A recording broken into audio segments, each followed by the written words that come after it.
Barcelone, et quelques exemples de ce qui se fait dans le domaine de la téléphonie et dans notre domaine d'activité sur le marketing à l'international.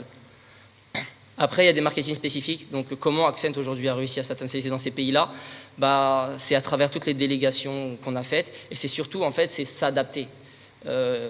C'était aussi très bien dit par monsieur Stradley, sur le fait que, ok, eux, il faut leur mettre, dans le cadre de l'île, il faut l'ouvrir. En fait, dans ce cas ici, il faut connaître le consommateur final. Quel est le type de message qu'il faut lui véhiculer, la langue, la culture, l'éthique et toutes ces choses-là. Donc ça passe aussi par ce type de marketing. Globalement, Accent, où est-ce qu'elle en est aujourd'hui? Donc je vous ai dit, on a deux entreprises à l'international, deux filières. C'est DBM Sénégal et DBM Côte d'Ivoire. Par contre, on a certains clients, grands et petits, à notre échelle. Donc on a commencé en 2010, comme je disais, sur l'internationalisation. On avait commencé d'abord en Europe. On est passé en République tchèque. On avait des commandes au Portugal, un petit peu en Allemagne. Roumanie, je ne vais pas vous mentir, c'est une très petite quantité, mais quand on vend justement nos projets à l'international à un client, il faudrait justement gonfler un petit peu l'aspect. Donc moi, j'ai juste repris tel quel. Et en Autriche, par contre, aussi, on a un agent sur place. Pour l'Afrique, ça fait depuis 2012 qu'on travaille en Afrique et qu'on a mis notre pied à terre en Afrique. On travaille beaucoup avec les opérateurs. Donc, pour ceux qui connaissent, MTN, c'est le numéro 1 en Afrique, opérateur. On travaille avec eux en Guinée. On travaille avec des filiales de Maroc Télécom, parce qu'on travaille aussi avec Maroc Télécom en local, Orange en local, Inouï. On travaille avec les retailers. On a une expérience de 25 ans avec Marjan. On est le partenaire historique de Marjan. On travaille avec Astor Selem aussi, dont on est aussi le partenaire historique. Electroplanète, Cosmos, Biognej, tous ces magasins. Et donc ça, c'est le côté retailer. Aussi le côté e-commerce, donc ces personnes qui nous ont fait confiance comme Jumia. Et il y a aussi le côté open market. Je ne veux pas expliquer un petit peu l'activité qu'on fait, je suis sûr que vous la connaissez. Pour le cas de l'internationalisation, nous, elle s'est faite, et je ne me cache pas de le dire sans filtre, à travers des moyens qui sont généralement calculés très brièvement, à savoir, ok, pourquoi on irait dans ce pays, quels sont les relais de croissance qu'on va faire là-bas, comment s'établir, et on calcule, on fait attention à nos coûts, nos ressources et toutes ces choses-là. Pourquoi? Parce que Accent n'a jamais reçu ou de subvention ou centralisé son activité grâce à. Chose qu'on n'a peut-être pas su nous montrer. Et auquel peut-être je pourrais vous dire qu'aujourd'hui c'est beaucoup moins évident d'aller à l'international. Pourquoi? Parce que ce domaine est très vague et il y a beaucoup de marques avec des moyens différents. On a des multinationales qui ont, eux, des soutiens gouvernementaux et c'est des subventions colossales. Donc, niveau l'aspect marketing et tout, aujourd'hui, pour une marque comme Accent, partir à l'international, c'est assez difficile. Pourquoi? Parce qu'il faut très bien cibler ces marchés. Et pourquoi y aller et comment y aller? Donc, à travers un agent, s'installer sur place, mettre un investissement, toutes ces choses-là, toutes ces questions qui se posent naturellement quand on veut aller à l'international. Pourquoi, par exemple, aller au Mali? Parce qu'au Mali, je suis parti, j'ai rencontré le ministre du Mali qui lui-même en fait était intéressé par la marocanité justement et qui lui-même en fait avait un opérateur qui était son opérateur à lui et il a pris une quantité, il a commencé à lancer et il a fait de la publicité, il a créé justement cette image-là et derrière on l'a fait de l'accompagnement et c'est passé comme ça par exemple pour le Mali. Il y a beaucoup de contacts, beaucoup de relations, il y a beaucoup de choses qui font qu'aujourd'hui pour y aller, il faut, pour moi le plus important c'est l'information. Bonne ou mauvaise, l'information, si elle est en retard et si elle est mal étudiée, on peut réussir ou complètement échouer son internationalisation. Et dans le cadre d'une PME marocaine, il faut faire très attention à où est-ce qu'on met les pieds et pourquoi on y va. Donc les raisons, il y a l'international, donc il y a des raisons commerciales, il y a les raisons financières, il y a les raisons externes à l'entreprise. Donc pour citer rapidement, on a le marché local en saturation. Donc le marché marocain aujourd'hui, c'est un marché très ouvert.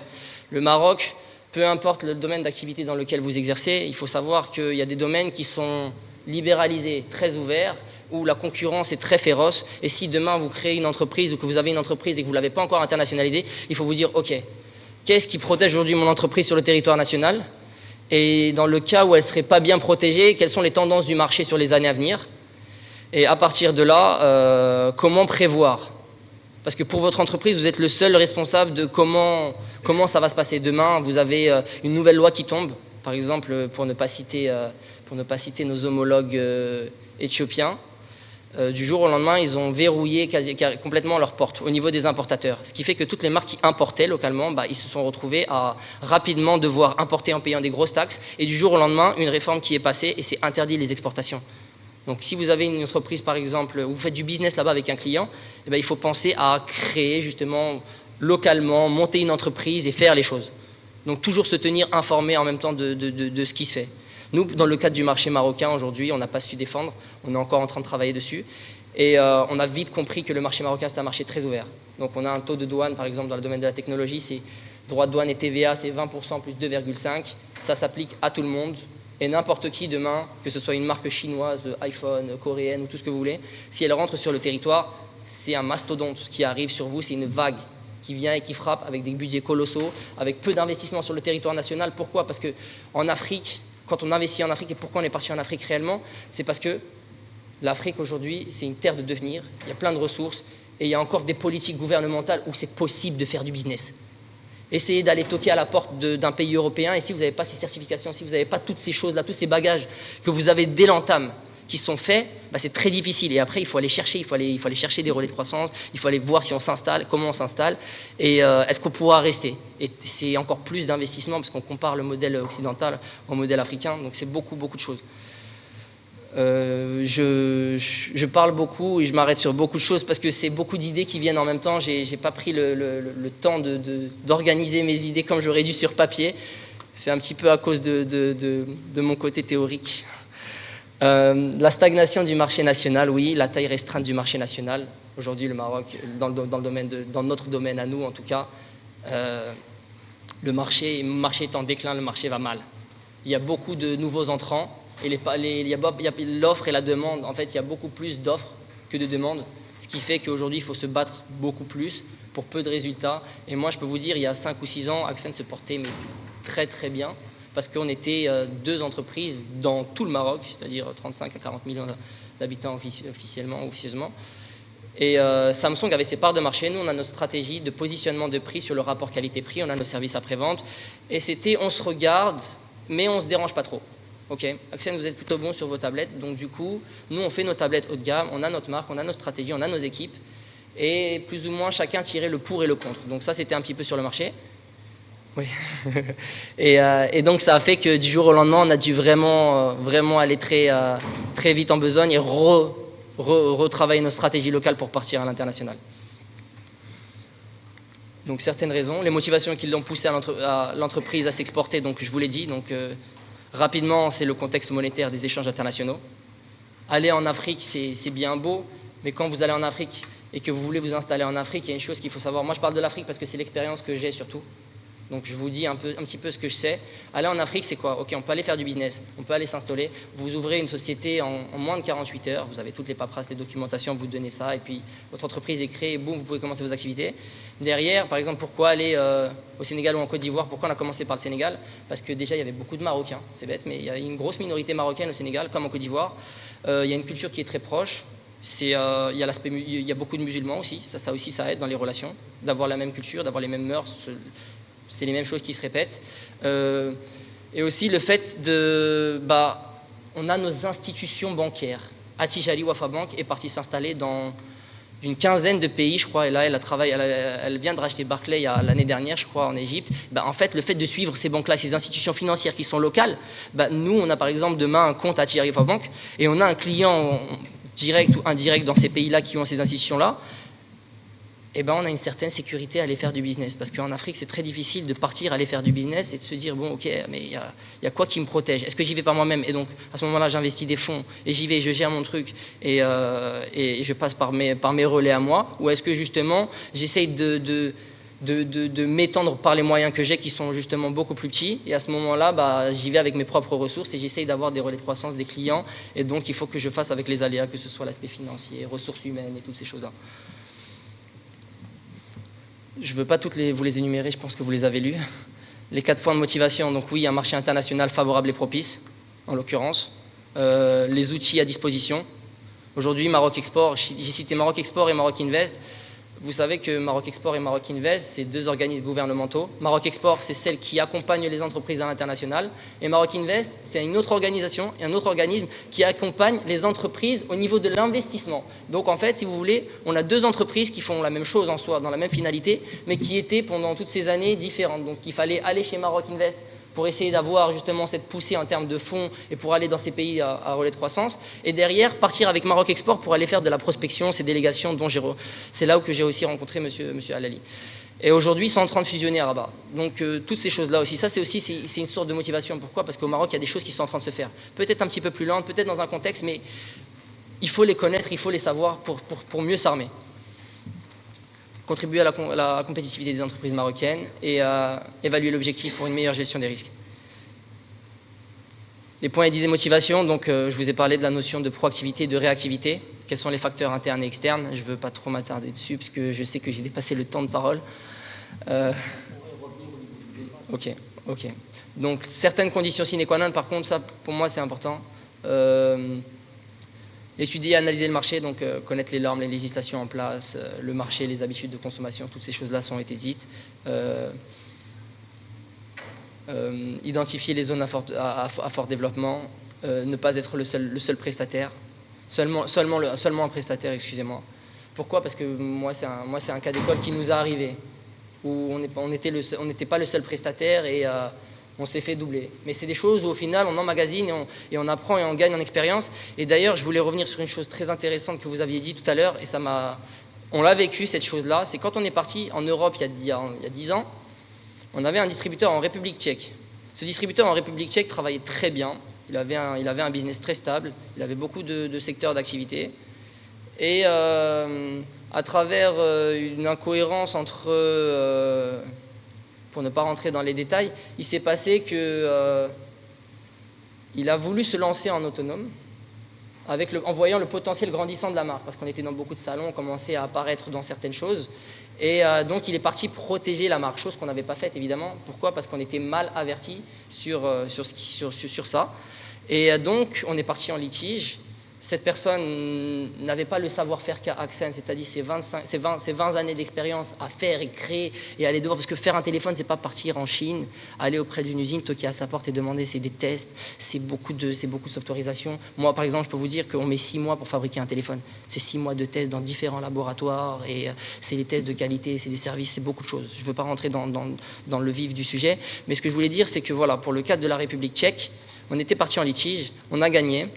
Et au final, pour ne pas partir dans un cercle vicieux, ce qui s'est passé, c'est qu'au final, il y a beaucoup de marques qui sont déposées tout le temps. Il a suffi d'un tout petit changement de logo sur la marque. D'ailleurs, ça nous a donné beaucoup plus de pouvoir. Pourquoi? Parce que cette personne n'a pas réussi à continuer l'activité en République tchèque. Et on est parti, on a récupéré tout ce qui avait été fait. Du coup, le fait qu'on ait changé un petit peu le logo a fait qu'aujourd'hui, on pouvait continuer. Donc on a pris tous les pays membres de l'Union européenne, on a protégé la marque, et ça nous a servi parce que 6 années plus tard, un peu moins de 6 années plus tard, quand on est parti en Afrique, la première chose qu'on a fait, c'était ça, et après on les a bloqués dans tous les marchés dans lesquels on était. Donc je voulais revenir par rapport à ça. Je sais que c'est... Ah ok, donc on peut passer aux questions-réponses. Une dernière chose, c'est juste cette phrase-là qui m'intéressait beaucoup de Théodore Lewy, qui est bien résumé. Le monde, un seul et unique marché, c'est... Je vais rester des heures avec vous, je suis désolé. Merci beaucoup, Monsieur Mazouzi. Alors, je vois qu'il sera nécessaire de vous inviter encore une fois tout seul pour une conférence sur l'internationalisation de la marque Accent. Il y a tellement de choses à dire. Alors, quelques éléments rapidement que j'ai retenus de votre intervention, c'est en fait, encore une fois, cette pérennité de la marque, la nécessité de l'inscrire dans la durabilité et dans le long terme.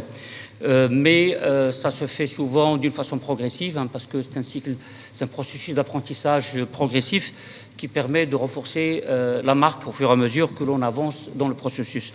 L'implication personnelle dans le succès, donc détermination, conviction des dirigeants, c'est également un ingrédient important de la réussite de la marque. Alors, vous avez dit que vous n'étiez pas tout à fait proactif, mais je trouve que vous l'êtes dans un certain nombre de domaines, comme par exemple l'utilisation du numérique dans l'éducation. Et quelque chose que j'ai beaucoup apprécié, hein, c'est l'importance de l'africanité dans le développement de la marque Maroc, parce qu'il y a un ensemble d'atouts dont le Maroc dispose sur le marché africain et sur lesquels il pourra bien entendu capitaliser afin de pousser les différentes marques marocaines. Une chose que j'ai beaucoup aimée, c'est la distinction à faire entre le Made in Morocco et Moroccan Brand. Alors, le fait d'avoir une marque marocaine, ça ne veut pas dire nécessairement que ça doit être fait au Maroc. Donc, c'est justement ce que vous faites. Là, vous avez une marque marocaine, mais la production est faite ailleurs. Donc, c'est quand même beaucoup de gens qui font la confusion entre le Made in Morocco et la marocanité de la marque. Un autre aspect auquel vous avez touché et qui m'a semblé intéressant, c'est quelle coopération peut exister au niveau de l'internationalisation des différentes marques sur les différents marchés. Alors, l'internationalisation, par exemple, du secteur bancaire marocain en Afrique a joué le rôle de locomotive pour l'internationalisation d'autres marques marocaines. Donc, c'est quand même une question importante, peut-être, à approfondir en termes de synergie, en termes d'effets d'entraînement, etc. Alors, merci pour tous ces éléments qui sont extrêmement importants. Alors, là, comme M. Srali doit nous quitter, parce qu'il a quand même beaucoup d'engagement, et je le remercie quand même d'avoir pris le temps de venir participer à cette table ronde, malgré ses différentes occupations et préoccupations. Alors, comme il doit partir, je suis obligé d'ouvrir le débat tout de suite en ce qui concerne la partie questions à adresser à M. Srali afin que nous puissions le libérer. Et par la suite, j'inviterai M. Vekeri à faire la deuxième partie de sa présentation, que je lui demanderai en fait de lui faire subir une cure d'amincissement afin que nous puissions justement, parce que j'avais tablé sur 20 heures pour finir la table ronde, y compris la partie questions-réponses, mais j'étais un très mauvais maître de temps. Monsieur en avant. Bonsoir.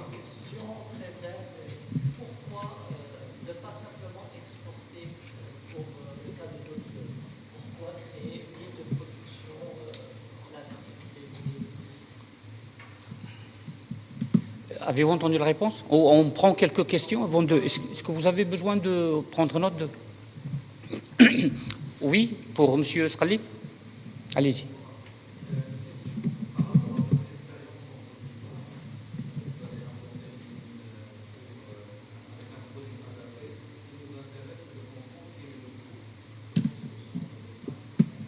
Le coût de...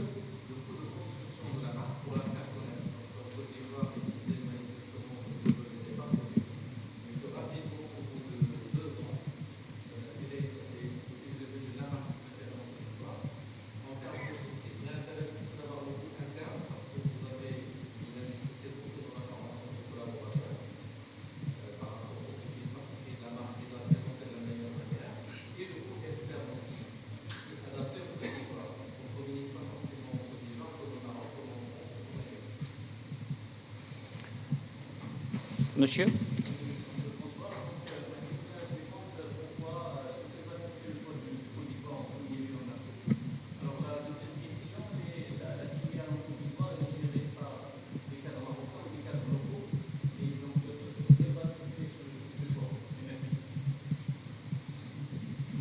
Monsieur derrière.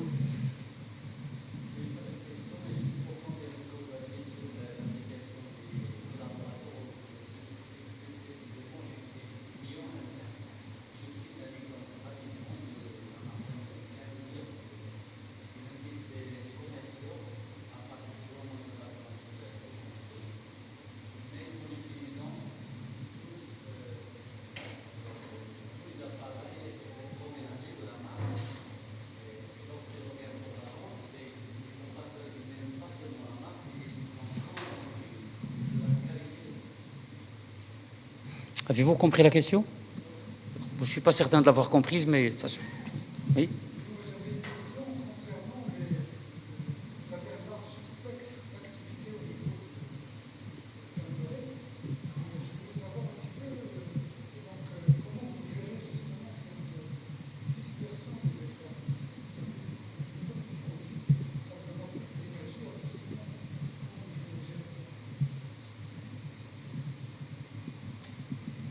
D'autres questions? Oui, une dernière. Ma question, c'est pour la marque, l'installation de l'usine. Et voir comment ça s'est fait Côte d'Ivoire ou au Maroc? au Côte d'Ivoire. Ok. Comment ça s'est fait le transfert du savoir-faire? Il y avait des cadres marocains qui ont travaillé là-bas pour transmettre le savoir-faire du Maroc au Côte d'Ivoire. Vous avez la parole, Monsieur Srali. Merci pour toutes ces questions. Bon, je vais répondre très rapidement sur la première. Pourquoi ne pas exporter? Tout simplement parce que nous avons un produit qui ne s'exporte pas ou qui s'exporte très mal. Les matelas, c'est beaucoup de volume et peu de valeur. Donc dans un conteneur, vous ne pouvez pas mettre énormément de matelas et le coût logistique devient un frein immédiat à l'export. Donc c'est quelque chose qui malheureusement ne s'apprête pas à ça. Donc on est obligé d'être proche de nos consommateurs. Et c'est pour ça que nous sommes allés en Côte d'Ivoire et que nous irons prochainement dans d'autres pays. Alors, le coût de la construction de la marque, pour le chiffrer, ça va être difficile, mais je vais vous dire comment est-ce que nous faisons. Alors, en interne, c'est simple. J'ai une collaboratrice qui est ici présente et qui en a la responsabilité. C'est tout ce que nous appelons au sein de l'entreprise les challenges. C'est-à-dire que ma philosophie est très simple. Si on ne fait rien pour les collaborateurs, quand ils viennent au travail, et en plus ils viennent avec des transports en commun, ils ne parlent que des problèmes, par expérience. Le chef m'a dit, Flan m'a dit, alors c'est les uns qui se plaignent aux autres et vice-versa. Et donc, tout l'objectif, c'est comment inverser ça pour que les gens ne parlent que de choses qui sont plaisantes. Et ce qu'on a imaginé, c'est que chaque année, on lance un challenge en interne qui permet aux gens de discuter entre eux de choses différentes, qui leur permettent de parler positif plutôt que de parler négatif. Et c'est ce que nous faisons. Et de cette manière-là, quand on s'intéresse aux gens et quand on leur fait des choses qui les égayent tout simplement, eh ben, c'est de cette manière-là qu'on leur donne du plaisir à venir travailler pour la marque pour laquelle ils travaillent. Donc c'est un peu de cette manière-là qu'on répond à comment est-ce qu'on construit la marque en interne. Alors pour vous la chiffrer, ça n'a pas vraiment de valeur, mais ce qui est important, c'est qu'on met effectivement un petit peu de budget chaque année dans le budget annuel pour faire ce genre d'opération en interne. Bien sûr, on fait beaucoup de social, etc. Ça y prête, mais pour moi, le plus important, c'est surtout l'état d'esprit. C'est ça qui est important. Pour l'externe, c'est simplement un budget marketing, un budget communication qui est important et que nous réservons chaque année et qu'on essaye de faire progresser de manière consistante pour installer la marque aussi bien ici qu'en Côte d'Ivoire en l'occurrence. Alors, en Côte d'Ivoire, on l'a fait et je vais vous dire, on ne l'a pas fait plus que ce que nous avons fait ici au Maroc ou ce que nous faisons encore ici au Maroc malgré nos 45 ans d'existence. Parce que, et je vais vous faire un aveu, on a été agréablement surpris de la rapidité avec laquelle nous avons progressé en Côte d'Ivoire. Nous avions fait le choix de démarrer doucement et de voir un petit peu comment les choses allaient se passer, comment notre produit allait être apprécié et puis d'adapter en fonction des retours que l'on aurait du marché. Et les choses se sont très vite emballées. Très très vite emballées. J'en discutais encore hier avec le responsable local et il me disait qu'on a balayé, il a utilisé ce mot, il m'a dit on a balayé le stock, on n'avait plus de produits à livrer bien que le carnet de commandes était plein. Donc c'est un peu j'ai envie de dire le revers de la médaille. Ça n'arrive pas malheureusement tout le temps, mais en l'occurrence en Côte d'Ivoire c'est ce qui s'est passé sans mettre un budget énorme en termes de communication. Pourquoi la Côte d'Ivoire? Il y a eu une question sur ça, on a fait une étude tout simplement. On a fait une étude pour dire, voilà, on veut aller en Afrique, l'Afrique c'est grand, et on a commencé à balayer quels sont les pays à fort potentiel. Alors qu'est-ce que ça veut dire fort potentiel? Ça veut dire d'abord population, ça veut dire pouvoir d'achat, ça veut dire risque pays. Donc on a balayé tous ces aspects-là, et on a listé 5 ou 6 pays qui étaient prioritaires. Et puis, parmi les 5 ou 6, il y en avait qui étaient plus prioritaires que d'autres, plus simples, plus faciles. La Côte d'Ivoire, je pense que c'est évident pour tout le monde que c'était le premier pays où il fallait y aller. Et là, on va durcir un petit peu la chose. On est en train de regarder des pays un peu plus difficiles, où le niveau de risque est un peu plus élevé. Mais comme je dis à mes actionnaires, c'est que si on veut gagner, ben, il n'y a pas de gain sans difficulté, hein. Si c'était trop facile, tout le monde y serait. Donc il faut aller là où c'est difficile pour pouvoir avoir du vrai gain. Comment est-ce qu'on gère par des locaux? Alors 99% des employés on a en Côte d'Ivoire pratiquement 200 employés. Ce sont des locaux à l'exception des 3 dirigeants que nous avons là-bas, qui sont des Marocains expatriés et qui, eux, nous reportent directement. Alors, comment ça s'est passé le transfert de savoir-faire? J'ai eu une question aussi là-dessus. Au départ, on a envoyé des chefs de ligne par produit, par processus, d'ici, du Maroc, qui ont passé entre 2 semaines jusqu'à 6 mois pour pouvoir faire le transfert de know-how, le transfert de savoir-faire, et qui ont accompagné les équipes locales pour pouvoir apprendre ce savoir-faire et être autonome. Donc, c'est comme ça que ça s'est fait, et puis ça fonctionne très bien, et c'était un aussi de nos engagements, c'était de créer de l'emploi local, et c'est ce que nous avons fait. Dernière question, je crois, qui me reste, c'est comment est-ce qu'on gère toute cette disparité? J'ai envie de dire, je suis passé de la pêche, j'étais dans le conseil, dans le finance, à la pêche, au matelas, un peu à l'automobile. Demain, je ne sais pas où est-ce que je me retrouverai, peut-être dans un métier, dans une activité complètement différente. Mais à partir du moment où, j'ai envie de dire, où on a une organisation claire dans la tête pour pouvoir gérer l'ensemble de ces processus, c'est pas bien difficile. Aujourd'hui, bien qu'on soit 2300 collaborateurs avec des métiers tout aussi différents, c'est une seule et même équipe qui gère tout cet ensemble-là avec des règles et des processus qui sont clairement définis. Le plus important, et ça je l'ai appris dans mon métier de consultant, c'est d'avoir des organisations qui sont claires, qui sont clairement affichées, avec des objectifs qui sont clairs et qui sont clairement affichés. Et si vous avez ça, vous avez tous les ingrédients pour pouvoir réussir. Bien sûr, si vous avez les bonnes personnes. Parce que vous pouvez avoir un bijou entre les mains, si vous n'avez pas les bonnes équipes qui sont bien motivées pour le faire, ça ne marchera jamais. Et la ressource humaine, pour moi, est la valeur la plus importante d'une entreprise, quelle que soit sa nature et quelle que soit son activité. Donc, j'ai répondu à toutes vos questions.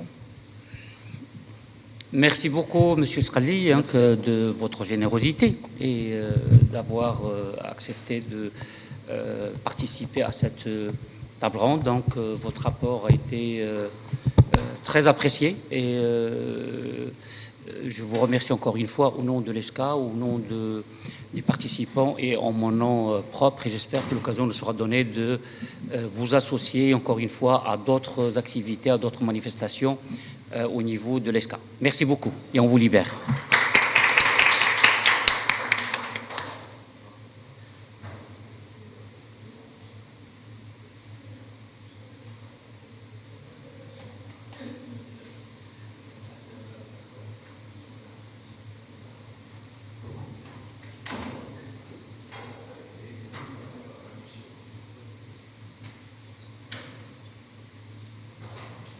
Donc j'invite M. Vekeri à faire la deuxième partie. Je le supplie en fait de l'écourter autant que faire se peut, de manière à ce que nous puissions passer rapidement au débat et libérer les gens parce qu'il commence déjà à faire tard. Alors au niveau de la deuxième partie, M. Vekeri va apporter également le mot de la fin. Quelles sont les principales conclusions peut-être à tirer de cette table ronde? Merci M. Vekeri. En mot d'introduction, je voudrais dire à quel point j'étais ravi de sentir cet enthousiasme des deux participants, ces deux jeunes chefs d'entreprise que j'ai vécu aujourd'hui. J'adore le Maroc et je suis fier du Maroc que représentent ces jeunes gens. Alors,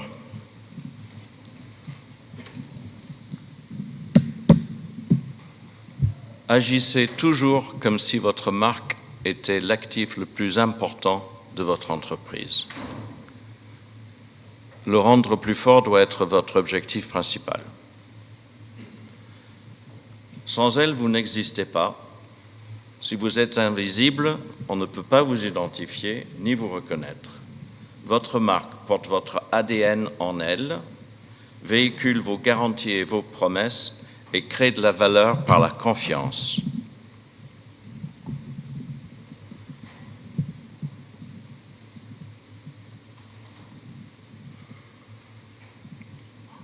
Je vous laisse lire et on va passer.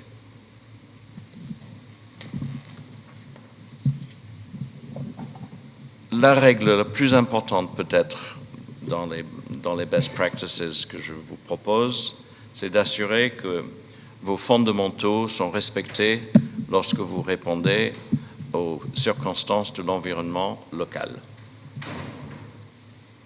Vos fondamentaux, c'est la vision, les valeurs, le purpose, le sens et la raison d'être de votre entreprise.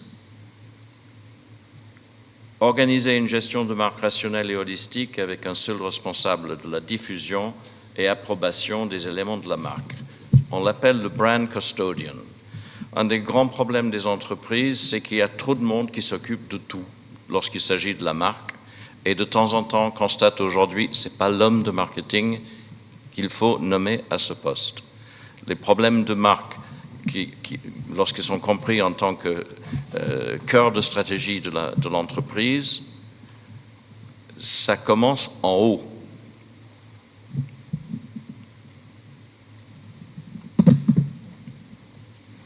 L'intégrité de la marque, c'est tout, et tout doit être homogène. La nécessité de localiser...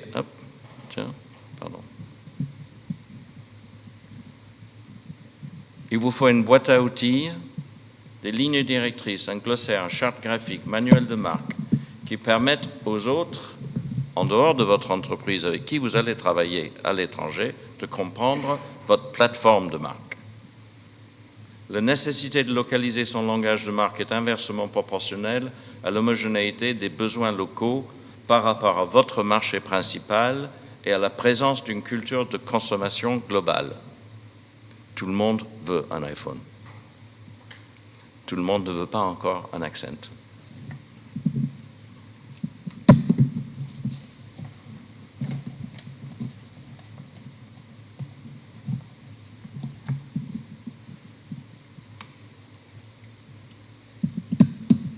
Ah.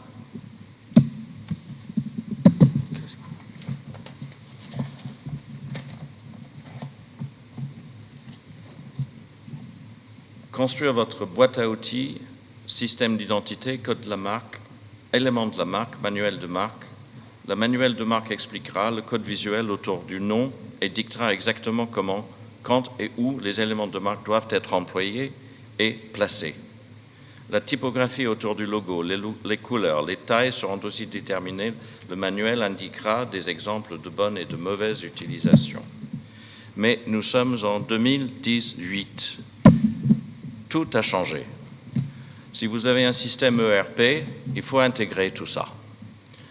Il faut, avec nos remerciements à Binder, une division de Forrester Research qui m'a autorisé à utiliser ces deux slides, ils sont pionniers dans la gestion des données digitales. Pour rationaliser au mieux la gestion de marques internationales, on peut aujourd'hui tirer grand avantage des systèmes informatisés DAM ou BAM. Il permet de stocker, gérer, distribuer et contrôler l'utilisation de vos éléments de marque et matériaux marketing, faciliter la création pour les médias, assurer l'homogénéité internationale et raccourcir les délais d'exécution.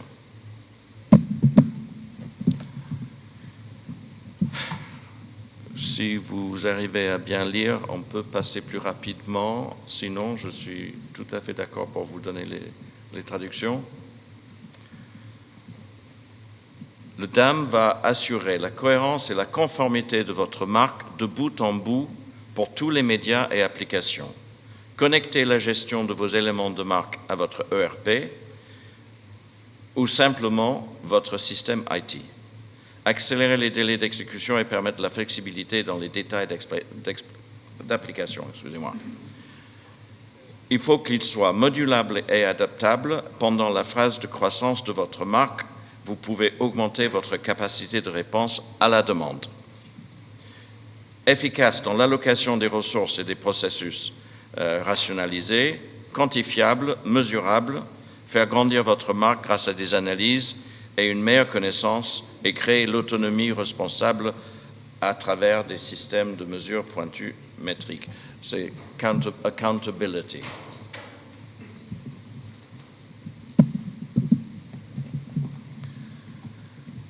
Les challenges de la localisation ne sont pas que linguistiques. La tendance à Dubaï, par exemple, est à la translittération et non à la traduction. Une volonté de faire valoir la langue arabe dans certains Émirats est avouée. Il y a une volonté croissante d'imposition de la langue locale par la réglementation. Après tout, qui veut essayer de comprendre les effets secondaires de ces médicaments ou identifier les produits chimiques sur le packaging d'un shampoing dans une autre langue que la sienne? 75% des consommateurs préfèrent acheter dans leur propre langue. Bon nombre de pays prévoient des obligations dans ce sens. Si 49% de la population mondiale considère que l'anglais est la langue internationale, seulement 5% de l'humanité parle anglais. L'origine nationale d'une marque influera sur la perception de votre marque dans vos nouveaux marchés. Je conclurai donc par rapport aux aspects positifs et négatifs de l'épistème Maroc. Vous l'êtes marocain. Assumez-le, vivez-le et travaillez avec cela en amont de votre propre activité sur la stratégie de marque et incluez-le, compensez les négatifs, rehaussez les positifs.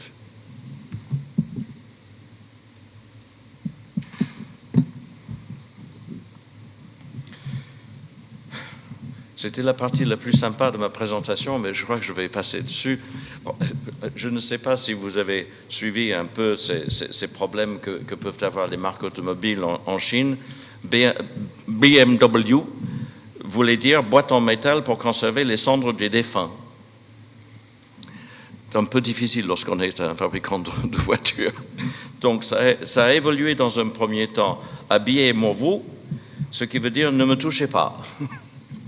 Pour enfin devenir Baoma, qui veut dire un cheval précieux. Benz s'appelait Benzi au début. Dépêchez-vous de mourir, ce qui est devenu par la suite Benji, courir vite comme si on volait. Colgate a eu la bonne idée d'appeler un dentifrice en France Q. Je ne vous fais pas dire. American Airlines a proposé comme slogan « Voilà un cuero, voler à poil ». Donc, tout le monde peut avoir des problèmes en translittération. En matière d'adaptation, apprenez de vos erreurs. Si vous faites la même erreur 2 fois, le marché et votre écosystème pourraient vous en vouloir. Alors, j'ai cherché une traduction pour « have a global brand voice » et je n'ai pas vraiment trouvé quelque chose d'adéquat. Le global brand voice, c'est parler d'une seule voix partout où vous allez. Il s'agit de respecter vos fondamentaux. Il s'agit d'arriver à normaliser les discours, car plus il y a cohérence dans les discours, plus rapidement vous établirez une image et votre positionnement suivra.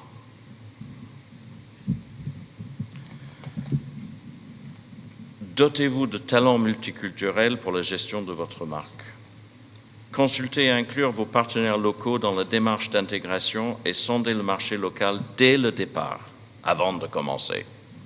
Focalisez sur le sens de votre discours de marque et non sur les mots. L'objectif est d'assurer le même effet sur le récepteur. Plus les marchés visés sont homogènes, plus ce sera facile, des économies d'échelle. Le besoin d'adapter est moindre.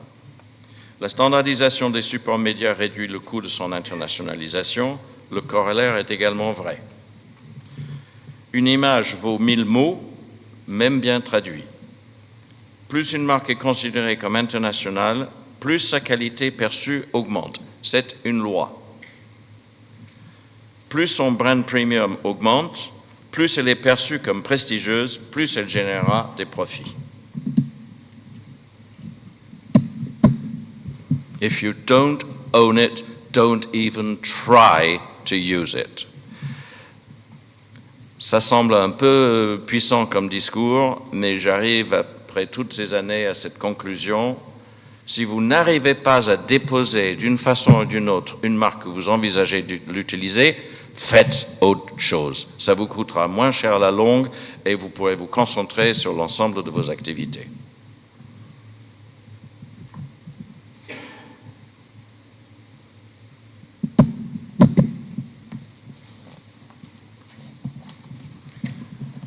La liste est longue maintenant, hein. Ce n'est pas que les marques qu'il faut protéger, c'est tout le reste. Les slogans, les taglines, les symboles et signes dans le logo, les noms de domaine, les pages, les comptes. J'ai constaté pas mal de confusion ici entre le nom commercial, la raison sociale et la marque déposée. J'ai rencontré des entreprises qui souhaitaient que je m'occupe d'eux et ont annoncé joyeusement, oui, je suis propriétaire de ma marque, je l'ai déposée. Ben non, tout ce qu'ils ont fait, c'est d'enregistrer le nom de leur entreprise. Ça ne vous donne pas la marque.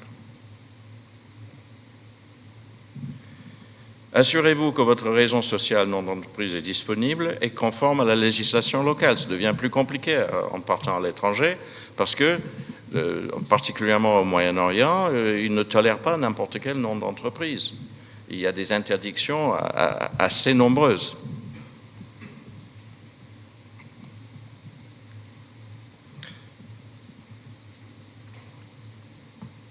Si vous ouvrez de nouveaux marchés sans une marque déposée, tout ce que vous faites, c'est de créer des opportunités pour vos concurrents, que vous soyez B2B ou B2C. Vous leur faites cadeau d'une porte ouverte et vous leur simplifiez le travail. En plus, vous les appâtez par le fait que vous avez réussi. Cela stimule leur intérêt. Vous ne serez plus seul maître à bord et ils tireront un profit indu de vos investissements. C'est la question de la Tchécoslovaquie dont on a parlé, la République tchèque tout à l'heure. Si le marché ne peut vous identifier et ne vous reconnaît pas, comment vos clients peuvent-ils faire de nouveaux achats et demander votre produit plutôt qu'un autre? Comment allez-vous les fidéliser? Sans marque, c'est tout simplement impossible.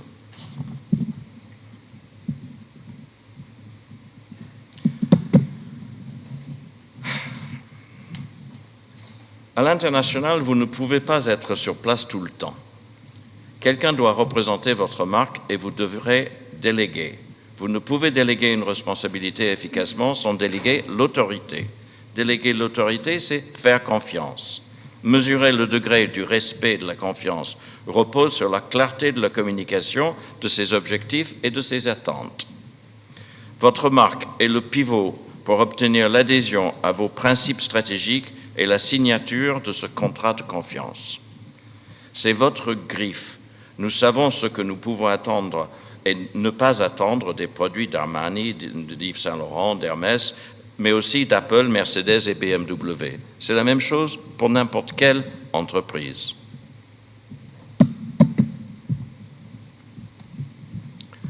Soyez alerte à la vitesse du changement dans tout. Et ne sous-estimez pas l'impact de l'intelligence artificielle. Elle est là, elle est présente, elle sera de plus en plus présente. S'adapter et être ouvert au changement, la règle numéro 1. Les plans à 5 ans deviennent difficiles, impraticables ou irréalistes. Si vous faites un plan à 3 ou 5 ans, révisez-le tous les ans. Soyez créatif, agile et adaptable. You can no longer think outside the box, there is no box. Vous ne pouvez penser en dehors de l'enveloppe ou des sentiers battus, il n'y a plus d'enveloppe ou de sentier. Il faut être pionnier et créatif. C'est ce que ces deux entreprises ont démontré qu'il est possible de faire à partir du Maroc sur l'Afrique, et je répète, un grand bravo.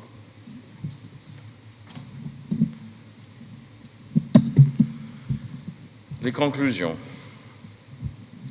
Les impératifs de l'internationalisation des marques marocaines. Adhérez à vos valeurs et prenez soin de votre réputation. Avec Internet, AI et 4.0, les réalités perçues d'une marque seront de plus en plus proches de la réalité. Il n'y a plus de place pour les mensonges. On vous en voudra. Seule une stratégie d'entreprise centrée sur la marque permet de prendre contrôle de votre écosystème et marché. Agir de telle sorte que la maxime de votre volonté puisse être érigée en loi universelle.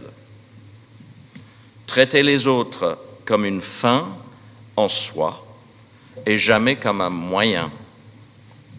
Protégez et défendez votre patrimoine immatériel, il vaut des sous, il vous en a coûté. Au nom du Maroc, soyez exemplaires, ne promettez pas ce que vous ne pouvez pas livrer et livrez ce que votre marque promet.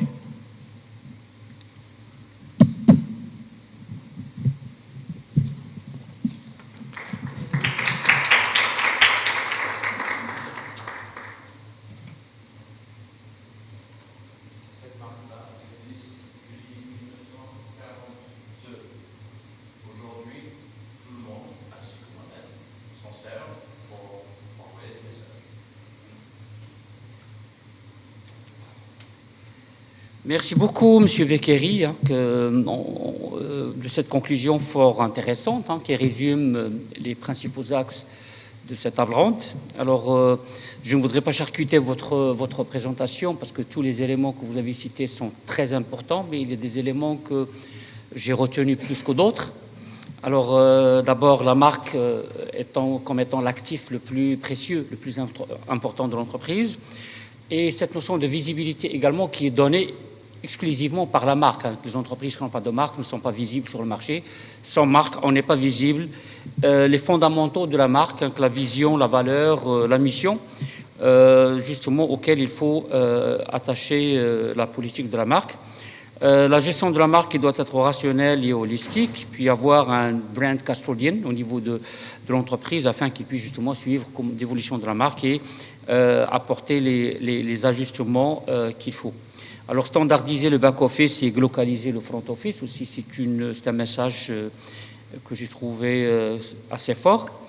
La boîte à outils de la marque, je ne voudrais pas quand même revenir sur toutes les notions, mais il y a des choses, comme je le disais tout à l'heure, qui m'ont marqué plus que d'autres, que les spécificités culturelles des différents pays et les anecdotes que vous avez citées concernant essentiellement les marques de voitures. Alors, il y en a plein d'autres, que Chevrolet, qui par exemple voulait commercialiser sa marque Nova au Mexique pour se rendre compte que Nova, dans le dialecte hispanique mexicain, voulait dire ne va pas. Alors, personne ne voulait acheter une voiture qui ne marche pas. Bledina, qui voulait commercialiser son lait pour bébé dans le marché russe et qui s'est aperçu que Bledina en russe veut dire prostituée. Alors, également, une autre surprise qui démontre justement la nécessité de prendre en considération les spécificités culturelles des différents pays.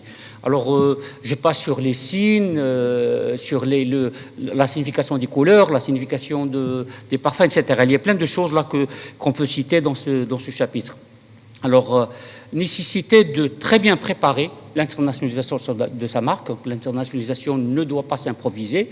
C'est un message fort également que j'ai retenu de votre présentation.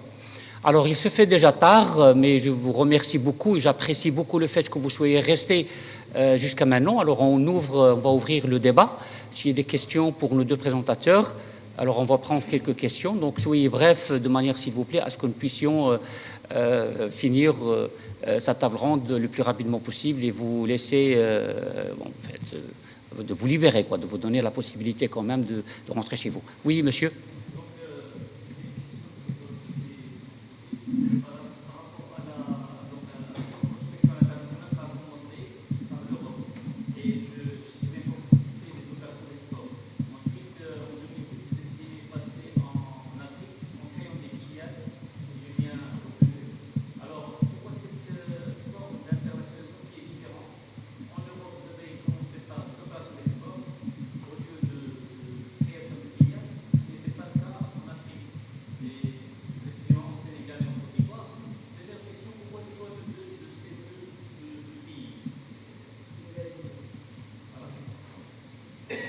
On va prendre un ensemble de questions et puis on pourra peut-être répondre en bouquet, en groupe. Oui. Est-ce qu'il est possible d'utiliser peut-être le microphone? Ça serait plus... Il y avait...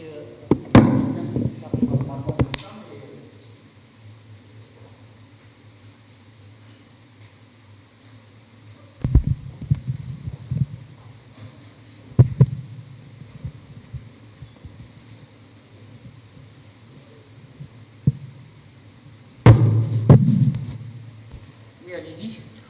Oui, je disais donc par rapport à monsieur, donc vous avez effectué une prospection en Afrique. Et est-ce que la seule clé d'un bon chiffre d'affaires, c'est une bonne prospection? Et si vous deviez généraliser en fait par rapport à qu'est-ce qu'on pouvait faire pour quel est le secret d'une bonne prospection en fait? Si vous deviez donner une petite astuce pour faire une bonne prospection sur un marché.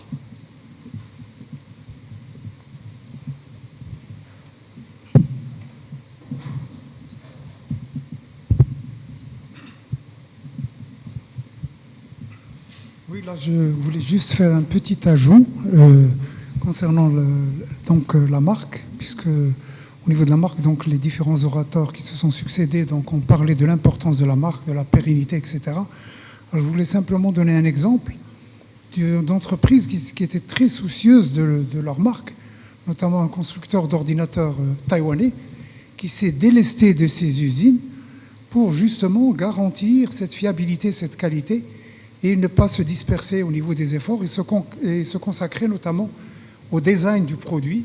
Il s'agit d'ordinateurs portables, au design du produit, à l'architecture des schémas électroniques et tout cela.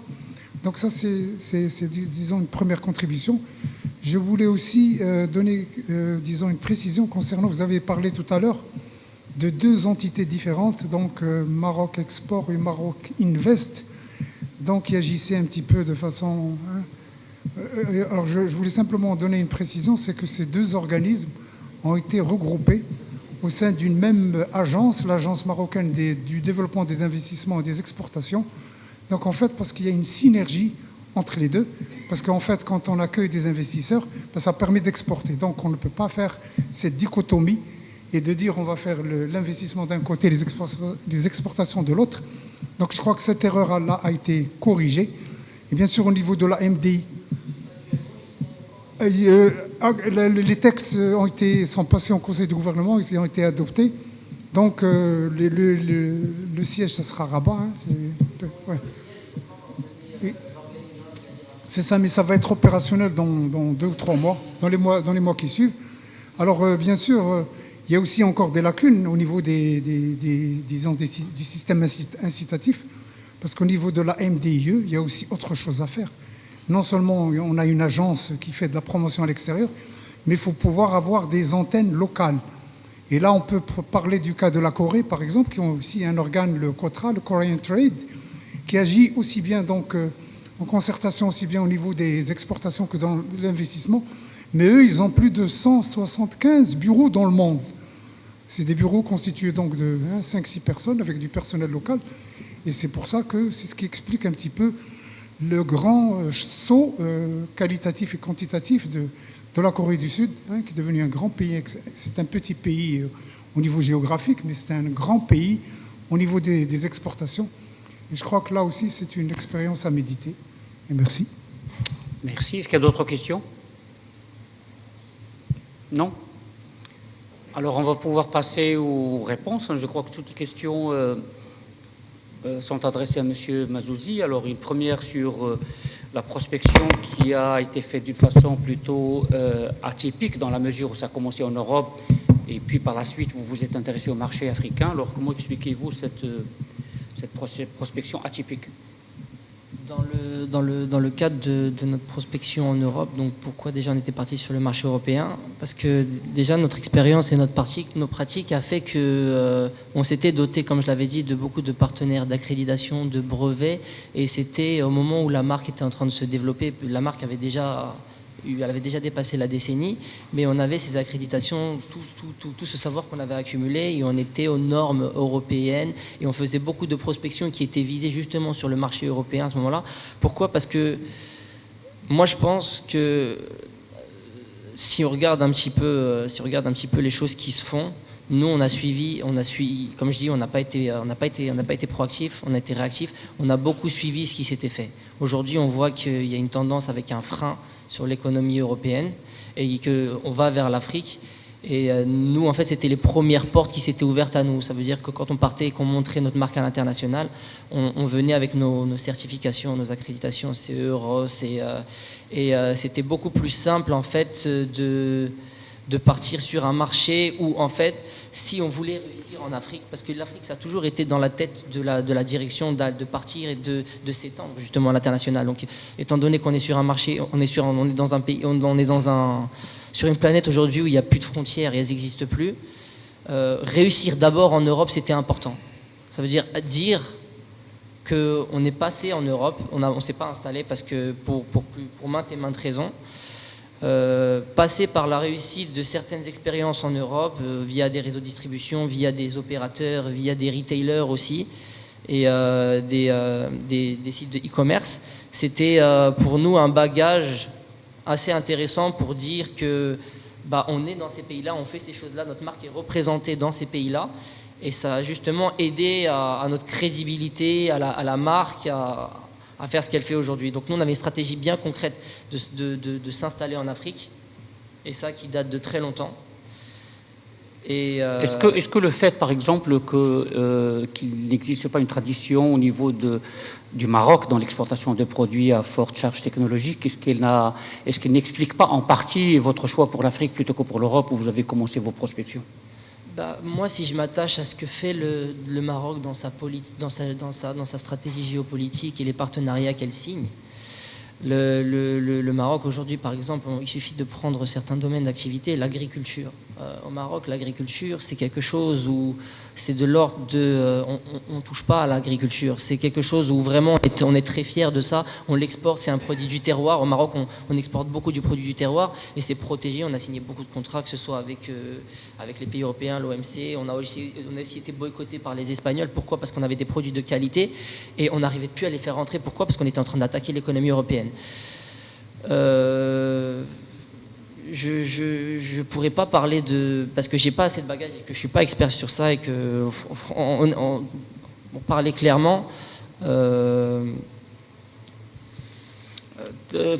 Très franchement, je vais vous poser une question qui pourrait peut-être, je sais pas, être mal interprétée. Est-ce que le fait, par exemple, de présenter le produit ou la marque en mettant une marque maroco-marocaine, est-ce que ça ne vous pénalise pas quelque part?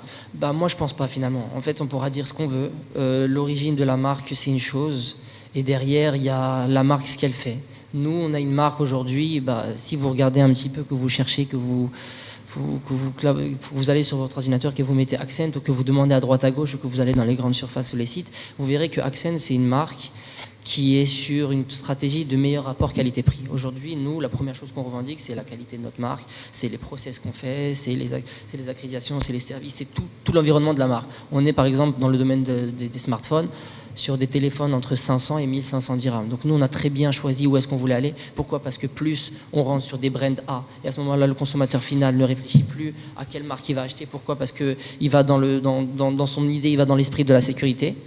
Et quand nous, on arrivait en Europe, on est arrivé avec le drapeau marocain et on était fiers de, non pas de dire qu'on est marocain et qu'on est dans ce domaine d'activité-là, mais de dire que cette marque, c'est une marque marocaine dont les produits, ils suivent les mêmes processus que toutes ces marques internationales. Donc on s'en fiche si iPhone c'est américain, que Samsung c'est coréen, tant que derrière on a le produit en fait qui répond à nos exigences. Donc nous, derrière, dire que oui, on était marocain, peut-être qu'on l'avait très mal fait pendant longtemps. Pendant longtemps, on l'avait très mal fait à l'Europe, ce qui fait que à revenir un petit peu en arrière, je pense qu'on aurait peut-être dû plus investir sur la marocanité de la marque. En Europe, ça n'aurait pas beaucoup servi parce qu'ils s'en fichent un petit peu. Il y a beaucoup de marques. C'est un marché c'est un marché où il y a beaucoup de marques, surtout dans le domaine de l'informatique. Oui. Et en Afrique, c'est encore plus important de le dire. C'est ce à quoi M. Vekeri faisait allusion tout à l'heure en parlant d'une politique de communication. Mais moi, je reconnais qu'on a eu des bâtons. Par exemple, dans le cadre des salons à Barcelone, World Mobile Congress, nous, on était d'ailleurs accompagnés avec c'est Maroc Export qui faisait ça. Donc moi, je remercie. Je sais qu'ils ont fusionné il n'y a pas longtemps. Et ces organismes-là qui ont aidé les marques marocaines. Au début, on avait un petit stand et on n'avait pas la marocanité, ils ne nous avaient pas mis le drapeau. Et c'est ces marques-là, au début, on a commencé, on était 3-4 marques dans ce genre d'événement. C'est le plus grand salon de la technologie au monde. C'est 2800 participants, c'est un pass qui coûte environ 800 €. Les visiteurs n'ont pas le droit de venir, c'est que des professionnels. Et le Maroc avait investi dessus, ils avaient voulu pousser le Maroc dans la technologie, dans ce qu'ils font. Ils se sont retrouvés avec, donc nous on était le seule marque à vendre des produits, on avait des entreprises de services qui faisaient ça aussi. Et donc, il y avait ces choses qui se mettaient en marche, et on leur avait demandé, écoutez, ramenez-nous le drapeau, faites-nous les choses, ne serait-ce que ça rapproche de la culture traditionnelle. Et au final, on s'est concerté, et d'année en année, ça fait 6 éditions qu'on fait ça. Aujourd'hui, vous venez à Barcelone, au stand Marocco, vous voyez qu'on rentre typiquement dans la culture marocaine, et quand on voit nos homologues algériens, tunisiens, égyptiens, du Moyen-Orient qui viennent et qui discutent avec nous, qui disent, ah, écoutez, Accent, je ne savais pas que c'était marocain, en fait, il y a la marque, d'abord le pays, et voir qu'est-ce qu'ils font la marque après. Donc nous, à notre niveau à nous, peut-être qu'on n'avait peut-être pas bien véhiculé le message. Je ne dis pas que c'est faute de moyens, faute d'organisation ou quoi, c'est peut-être que c'était mal fait. On a beaucoup travaillé là-dessus. Et aujourd'hui, c'est vraiment notre cheval de bataille. En Afrique, c'est ce qu'on fait. Alors, deuxième question, pourquoi le Sénégal et la Côte d'Ivoire? Le Sénégal, parce qu'en fait, je parlais de la solution éducative sur laquelle on travaille. Ça fait 6 ans qu'on travaille dessus. Les projets qu'on avait fait au Maroc ont fait que on a répondu à un appel d'offres avec, d'ailleurs, il y avait, pour ne pas les citer, HP, Asus, toutes ces grandes marques. Dans cet appel d'offres, c'était, si vous voulez, l'équivalent du projet Injaz. C'était le gouvernement, le ministère de l'Enseignement supérieur, avec une banque mondiale qui finançait pour mettre à disposition. Et nous, d'abord, pour vous dire, on a réussi à nous internationaliser en Afrique, non pas grâce à notre secteur d'activité qui nous rapporte le plus, à savoir les smartphones et les tablettes et les ordinateurs, mais par rapport à l'autre secteur d'activité qui était l'éducation. Donc nous, on a eu un seul client qui était l'État pendant 4 ou 5 ans. Enfin, il nous a suivis pendant 4 ou 5 ans, mais la première année, c'était l'État. Et derrière, en fait, on avait déjà fait des études par rapport à ça, et on avait estimé le caractère du marché sénégalais. C'était un marché qui était pas encore rempli, qui était proche. Vous regardez Dakar-Casablanca en distance, on peut envoyer des conteneurs par voie, on peut envoyer de la marchandise par voie aérienne, par voie maritime ou par voie routière. C'est à quelques heures de vol et quelques jours. Et en étudiant bien, c'est un pays d'une quinzaine de millions d'habitants, c'est devenu logique en fait. Pourquoi on n'a pas été plus tôt? Et en fait, le fait que le projet marche et qu'on soit accompagné sur cette durée-là avec un client qui nous avait fait confiance, avec lequel on a pu aller sur place, on a pu travailler, on a pu envoyer nos équipes, on a pu étudier le marché, on a pu faire tout ça à travers nos moyens, c'est devenu une évidence. Donc on a commencé comme ça. Et puis le modèle pour la Côte d'Ivoire, le pays voisin, c'est un petit peu la même chose, sauf qu'on n'est pas parti avec le domaine de la solution éducative. On a vraiment commencé à mettre en place, parce que moi je vous dis les choses honnêtement. On est dans une société où aujourd'hui, moi, vous m'avez décrit comme une personne qui fait beaucoup de postes. Moi, demain, je pars en Sierra Leone, je vais rencontrer quelqu'un, je vais faire une étude, je vais rencontrer des gens, je vais organiser mon calendrier, mais je sais que c'est pas une semaine en Sierra Leone qui va m'aider à savoir comment ça marche. Donc il faut derrière trouver des bons relais de croissance, des bons partenaires, des gens qui croient en la marque, au potentiel de la marque, et qui ont des choses derrière, qui ont des structures, ou ne serait-ce qui vont en fait dans votre sens. Et nous, on a trouvé ça en Côte d'Ivoire aussi. Et donc au début, c'était un distributeur qui travaillait avec nous. Et puis, ce distributeur continue d'ailleurs de travailler avec nous, mais on l'a accompagné à travers un service après-vente, à travers tout ce qu'on fait. On les a mis en contact avec nos équipes. Donc, un peu comme le modèle de Dolidol, c'est des locaux. Beaucoup de locaux, beaucoup de locaux, avec une direction, 1 ou 2 personnes marocaines, et directement connectées avec les équipes marocaines, et on calque les modèles qui marchent. Et on essaye de voir où est-ce que ça ne marche pas. Et à ce moment-là, la meilleure information qu'on a, c'est celle des locaux, quoi. Et donc nous, on avait trouvé un partenaire qui nous avait suivis, avec lequel on a poussé, et avec lequel on s'est installé, et aujourd'hui, avec lequel on prospère. Bien. Alors, dernière question. La dernière question portait sur l'importance de la prospection. La prospection, oui. Et les conseils peut-être ou les secrets pour faire une bonne prospection. Parce qu'on sait que la prospection est déterminante justement dans la réussite ou l'échec de l'entreprise d'exportation, que ce soit de la marque ou des produits ou des services. Alors, est-ce que vous avez des conseils particuliers en fait à donner peut-être aux entreprises désireuses de faire une prospection? Oui, j'étais un petit peu lent du coup, parce que j'avais donné certains conseils par rapport à la prospection, des conseils personnels que j'avais vécu en fait. Pour moi, il n'y a pas de secret. On fait pas de. Il faut bien étudier. Moi, je renvoie à ce qui avait été dit par Monsieur Robert Viquéry. Excusez-moi si je prononce mal. Roger Viquéry. Ah, excusez-moi, Roger. Excusez-moi. Une bonne prospection, c'est déjà savoir le produit qu'on a, la valeur ajoutée de ce produit-là, bien étudier le marché, peu importe dans quel marché on va, peu importe dans quel marché on part, c'est juste de savoir si le produit est en adéquation avec tout ce qui se fait sur le marché. Nous, par exemple, moi, quand je fais par exemple personnellement de la prospection, je vais parler clair. Moi, quand je fais de la prospection en Afrique, j'ai une liste de pays sur lesquels je statue en priorité. Nous, on a commencé par faire de la prospection en Afrique de l'Ouest. Pourquoi l'Afrique de l'Ouest? Parce que simplement la langue. Tout simplement. On a déjà cette barrière linguistique qui n'existe pas. On s'est retrouvés ensemble au Nigeria, c'est un pays anglophone que j'avais jamais visité. J'étais en Éthiopie et au Ghana, c'est des pays qui sont anglophones et qui étaient assez difficiles, mais avec un énorme potentiel. Donc nous, quand on avait fait la prospection au début, on est parti sur des pays où on a moins de barrières, que ce soit, j'avais parlé un petit peu tout à l'heure de l'aspect bancaire et de toutes ces choses-là, en fait, là où il y avait le moins de barrières possibles, peut-être des plus petits marchés, mais des marchés beaucoup plus prospères, sur lesquels on peut estimer, en fait, le business qu'on va avoir et la vision qu'on a d'instaurer la marque ou l'entreprise, mais d'abord la marque dans ce pays-là. Sénégal, 15 millions, Côte d'Ivoire, moins de 20 millions, Accent aujourd'hui, elle est très heureuse d'être partie dans ces pays-là d'abord parce qu'ils nous ont appris énormément de choses. Et aujourd'hui, c'est ces prospections-là dans ces pays-là qui nous ont appris à voir où est-ce qu'on devait placer. Parce que moi, je vous dis honnêtement, à travers le directeur fondateur, on apprend tous les jours de la prospection. On tombe sur des choses. Pour revenir dans le cas du Nigeria, ça fait peut-être 6 mois qu'on est parti, c'est ça? C'était un peu plus. C'est en septembre 2017. Ouais, c'était en septembre, exactement. On a fait 3-4 jours, on est arrivé, ils nous ont fait rencontrer des gens, réunion B2B, ils nous ont pas fait sortir de l'hôtel. Moi, j'avais déjà préparé un calendrier, je devais voir des gens, j'avais des rendez-vous avec des opérateurs. Il fallait que je voie le marché parce que comment est-ce que demain je peux aller vendre un téléphone, une tablette si j'ai pas vu le marché, je sais pas estimer le potentiel du marché. Et j'arrive et j'ai passé 2 jours à rencontrer des gens qui sont des distributeurs, qui m'ont ramené dans leur bureau climatisé et toutes ces choses-là et me dire oui, je rentre, mais il y a quand même 125 millions de personnes, c'est un gros marché, c'est porteur, on peut aller les vendre quoi.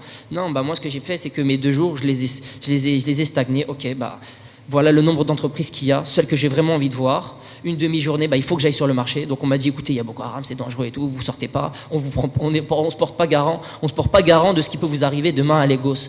Ok, je prends mon sac à dos, j'ai mis mes baskets, je suis parti dans le marché et j'ai commencé à faire un reporting tout bête. Quelles marques existent? Je connais déjà les marques parce que c'est mes concurrents, donc qu'est-ce qu'ils font réellement? Moi je connais les produits parce qu'ils sont aussi sur mes marchés. Donc du coup, ok, ces marques-là, comment, quel type de marketing? Donc c'est vraiment rentrer dans le fond. 2 jours pour faire de la prospection, c'est impossible. Je suis reparti d'ailleurs, j'ai invité les distributeurs, des gens que j'ai rencontrés, j'ai fait tout un travail de fond en fait, avant de me dire que ok voilà, ce pays c'est vraiment un pays porteur comme on le dit, parce qu'on peut avoir les meilleurs écrits du monde, on peut se référer à des agences d'analyse IDC, c'est des Américains qui ont leur siège un peu partout dans le monde et à Dubaï, qui donnent des analyses vraiment précises de chaque pays avec le nombre de produits, de volumes et des chiffres sur voilà ok il suffit que moi demain j'embauche quelqu'un et je lui dis fais-moi de la prospection, il suffit qu'il tombe sur GSMA, IDC, JFK qui sont des gros cabinets d'analyse. Exact. Et ils vous donnent ces chiffres-là. Et se dire, bon, ok, ces gens, ils ont déjà fait le boulot, quoi. Mais est-ce qu'ils sont partis sur le marché? Est-ce qu'ils ont vu? Est-ce qu'ils savent comment on fait du marketing? Est-ce qu'ils savent si demain, par exemple, moi, je vais aller faire du business, est-ce que vraiment il y a quelque chose de tangible? Et sinon, Il suffit que j'envoie un conteneur et que je rate sur un terme de paiement, bah, ma marchandise, ok, elle est envoyée, mais demain la société elle ferme, elle récupère ma marchandise et au final j'ai pas de financement. Moi, une entreprise comme la nôtre aujourd'hui ne peut pas se permettre de faire beaucoup d'erreurs à l'international. Donc quand on fait la prospection, aussi longue soit-elle, depuis septembre, bah, moi aujourd'hui le client, aujourd'hui moi j'ai un client vrai. Ça m'a pris de là à septembre. Aujourd'hui moi j'ai ma première commande qui part au Nigeria. Et bah, ça m'aura mis de maintenant à septembre. Mais parce que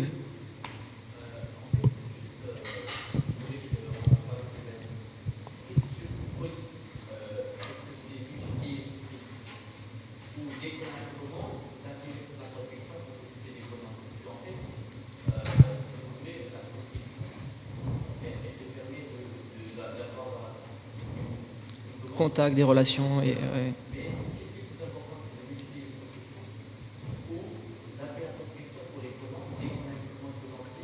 Non, je pense pas. Je pense le plus important pour chaque marque, peu importe la taille, on se fixe des objectifs. Et quand on fait de la prospection, on a certaines priorités. On sait où est-ce qu'on veut aller, on sait principalement où est-ce qu'on voudrait être. Mais entre là où on voudrait être et ce qu'on peut avoir tout de suite, bah derrière, après, en fait, on essaye d'équilibrer par rapport à ça. Le Nigeria, moi, par exemple, avant d'y aller, bah, c'était un marché dans lequel je voulais être justement parce que j'avais lu toutes ces choses, ces analyses et tout, cette population, ces chiffres qui parlent du Nigeria de demain, de cette Afrique de demain. Donc je voulais aller là-bas. Mais aujourd'hui, je peux avoir des petites commandes à droite, à gauche dans certains pays et ne pas me focuser là-dedans tout de suite. Et ne pas avoir la valeur ou l'estimation du marché. Moi, une prospection, pour moi, c'est carré.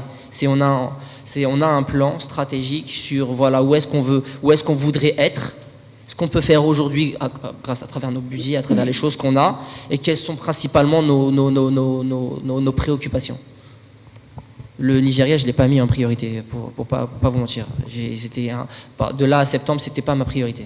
Parce qu'il y avait des choses réellement beaucoup plus intéressantes, où qu'on pouvait vraiment avoir des choses tangibles avec des gens qui travaillaient. Par exemple, une commande avec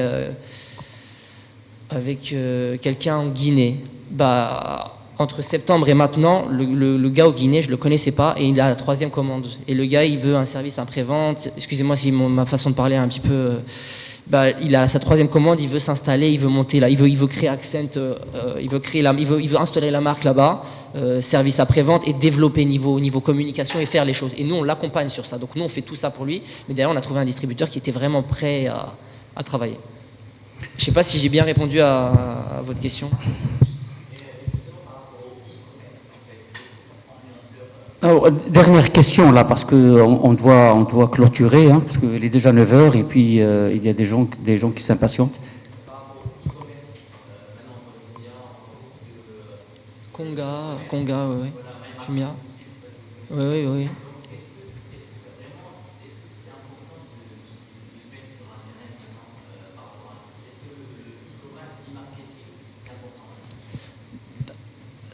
C'est important, oui. C'est important, oui, pour une marque comme Accent, parce que déjà, c'est de la visibilité. C'est une plateforme aujourd'hui il suffit de regarder Jumia. Il y a une société, peut-être que vous connaissez Souk, c'est une société égyptienne qui a été rachetée par Alibaba des milliards et qui aujourd'hui est en train de proliférer. Et Jumia, c'était, je ne sais plus comment ils appelaient ça, une licorne, une entreprise qui explose en quelques années et qui fait un gros boom. Une licorne, c'est ça, c'est la première start-up. Avant, on l'appelait gazelle, maintenant on l'appelle licorne. C'est ça, qui a explosé, qui s'est propulsé sur beaucoup de pays. Non, évidemment, c'est intéressant et c'est obligatoire parce qu'aujourd'hui, le numérique, il fait partie intégrante de tous les jours. La première chose qu'on fait en se réveillant le matin et qu'on fait avant de dormir, c'est la technologie, c'est l'informatique. Mais de là à être indispensable, je pense que ce n'est pas une priorité pour Accent. Aujourd'hui, nous, on travaille avec Jumia, on travaille avec ces gens-là. Et c'est plus pour nous un moyen de montrer où est-ce que se situe la marque par rapport aux autres marques en termes de compétitivité, parce que c'est pas difficile. Vous savez, demain, vous créez une marque et vous la mettez sur Jumia. C'est à base de... voilà combien ils prennent temps, ils font certaines choses, qu'ils font très bien d'ailleurs. Et c'est la technologie qui veut ça. Ça veut dire qu'aujourd'hui, on achète grâce à Internet. Donc c'est un relais qui a été fait aujourd'hui. Vous ne regardez plus beaucoup la télé. Vous n'allez pas faire de la communication beaucoup sur la télé, à part pendant les périodes de Ramadan, de grandes fêtes où les gens se rassemblent et ils vivent la chose. Le community management, c'est quelque chose qu'on ne connaissait pas il y a quelques années et c'est qui va très vite. C'est les réseaux sociaux, c'est ces communications-là qui marchent. Jumia, c'est aussi un moyen de communiquer, d'être visible et de se faire voir. Mais honnêtement, hein, les quantités de vente, par exemple, pour prendre les cas du Maroc, on n'a pas encore le paiement. Le Marocain lambda n'utilise pas le paiement. Il ne paye pas via son téléphone ou ces choses-là. C'est développé dans certains pays, mais pas encore comme on le voudrait au Maroc. On ne fait pas encore confiance au fait de mettre nos informations personnelles sur notre téléphone. Et ça se voit sur les chiffres de Jumia. Et ça se voit sur ce qu'ils font. Par exemple, Jumia au Nigeria, mais ils explosent. Pourquoi? Parce qu'ils sont tous en téléphone avec leurs informations là-bas. Ils explosent. Donc ouais, moi par exemple, quand je suis allé au Nigeria, la première personne que j'ai vue après les opérateurs, c'était Jumia. Donc pour moi, Jumia au Nigeria, oui. Jumia au Maroc, ils viennent au bureau, on fait des stratégies avec eux, ils sont très conciliants, ils sont très fiers que ce soit une marque marocaine aussi. Il y a beaucoup de choses qui aident. Ça va venir, Inch'Allah. Ça va venir. On fait avec le hal et Absolument. on se donne les moyens d'avancer. Mais vous savez, on met un pied devant l'autre. Pourquoi? Parce que ce qu'on revendique, c'est les 22 années, surtout le fait de s'être installé dans la durée. Et on apprend tous les jours. Et le fait de se dire qu'on apprend tous les jours, on se laisse le droit à l'erreur, de corriger le tir quand ça ne va pas, et de continuer à avancer. Pourquoi? Parce que, alhamdoulilah, on est encore là, et on est dans un domaine où il y a beaucoup de gens qui disent il suffit de regarder Nokia. Nokia, ils étaient leaders mondiaux il y a très peu d'années. En tout cas, vous nous remplissez de fierté en tant que Marocain, et puis je vous souhaite beaucoup de succès. Inch'Allah, aussi bien à l'échelle marocaine qu'à l'échelle internationale, pas seulement en Afrique, mais également dans d'autres pays, parce que c'est une marque qui nous permet quand même d'être fiers en tant que Marocain. Il y a peu de choses, malheureusement, qui nous rendent fiers. Il y a l'équipe nationale, il y a du foot, et puis il y a HPS, il y a Accent et Dolidol et d'autres entreprises également qui nous rendent très fiers. Mais j'aimerais que ces différentes expériences fassent des émules parmi d'autres entreprises. J'ai donné tout à l'heure des statistiques qui font vraiment peur. Alors il y a 1%, moins de 1% d'entreprises qui font de l'exportation et à peu près 1% de ce 1%, si j'ai bien calculé, en 10%, normalement 10% de ces 1% qui le font d'une façon régulière, alors que dans d'autres pays, le pourcentage, comme par exemple à Singapour, ça va jusqu'à 98%. Alors les entreprises qui exportent, qui sont engagées dans des activités internationales, sont beaucoup plus importantes que ça. Alors je vous souhaite plein de succès. Juste avant de terminer, en fait, si Alali, excusez-moi de vous avoir interrompu, moi je suis jeune et je veux pas balancer certaines choses et de parler de mon expérience qui est très minime au final, parce que moi j'ai appris sur le taquet pendant que j'étais à l'ESCA, donc je faisais mes cours et en même temps j'allais travailler, donc je continue d'apprendre, je suis quelqu'un de très jeune, et on me disait souvent, en fait, voilà, écoute, tu es marocain, fier de l'être, et on revendique ça. Et l'entrepreneuriat au Maroc, c'était, moi j'ai fait EDI, donc entrepreneuriat, développement international. Et on est fier également de la qualité de notre formation, parce qu'on voit quand même un exemple des étudiants que nous formons, qui sont des cadres aujourd'hui à différents postes de responsabilité au niveau des entreprises marocaines. Alors c'est une autre source de fierté également en tant que famille SK. Moi j'espère juste qu'au final il y a beaucoup de projets entrepreneuriaux qui vont se faire et qu'il va y avoir certaines souplesses sur les projets, sur les projets qui sont créés, qui sont déjà pensés et après qu'ils soient créés, mis en place au Maroc. Parce que tout à fait. On a le côté de vouloir faire avec plein de rêves quand on est jeune et qu'on nous dit voilà, écoutez, voilà ce qu'il faudrait faire, monte ton projet et tout, c'est bien. Donc on pense le projet, on fait la chose. Généralement, on n'est pas très souvent bien encadré. On peut avoir un bon projet qui peut décoller la première année, mais derrière, généralement, on n'a pas en fait les bonnes bases. Donc moi, ce que je dis à tous les gens qui sont de mon âge ou les gens qui s'arrachent d'arrache-pied sur des vrais beaux projets, c'est de se donner les moyens de vraiment chercher, quoi. Vraiment chercher. Et que ce soit au Maroc, réussir au Maroc ou revenir au Maroc. Le Maroc, c'est un pays qui est en train de beaucoup bouger, alors à son rythme, mais qui est en train de beaucoup bouger. Tout à fait. Et il faut juste se tenir informé des bonnes choses et puis aller à courir, quoi, se donner à fond, se donner vraiment à fond. Et moi, c'est ce que je vis en fait quotidiennement maintenant, chose que je savais pas et que j'avais entendu mais que j'avais pas interprété de cette façon-là. Tout à fait. Alors, je ne saurais trouver meilleure façon de clôturer cette table ronde qui est tellement passionnante, en fait, que j'ai beaucoup de mal à l'arrêter, à la clôturer. Vous voyez, en fait, que le sujet est un sujet très passionnant, que ça intéresse beaucoup de gens, que ce soit au niveau de la recherche universitaire et académique, que ce soit surtout au niveau de l'entreprise ou au niveau des décideurs politiques. Alors, il ne me reste qu'à remercier en votre nom et au nom de l'ESCA nos deux présentateurs. Si Mazouzi et également M. Vekeri, là, qui vient d'un voyage, qui repart, je crois, demain. Alors, je le remercie beaucoup, en fait, parce que c'est une personne, comme vous pouvez l'imaginer, qui est très occupée à l'échelle internationale.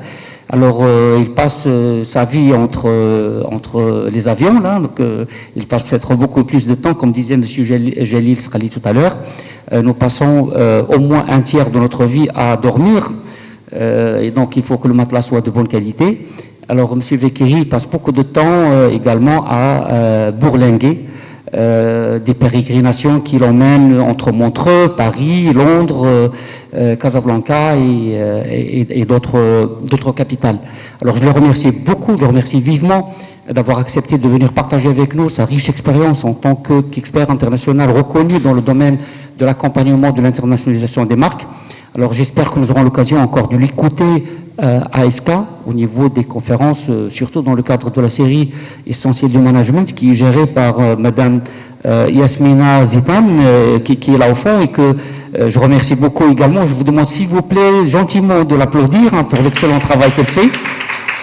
Et je vous remercie également d'être venu assister à cette table ronde et également et surtout d'être resté si tard. Alors il est 9 heures passées et ça montre justement votre passion et votre intérêt pour le sujet. Alors j'espère vous revoir dans d'autres conférences également. Merci beaucoup et ça n'est qu'un au revoir j'espère. Et Hagamoraken. Merci et au plaisir de vous revoir.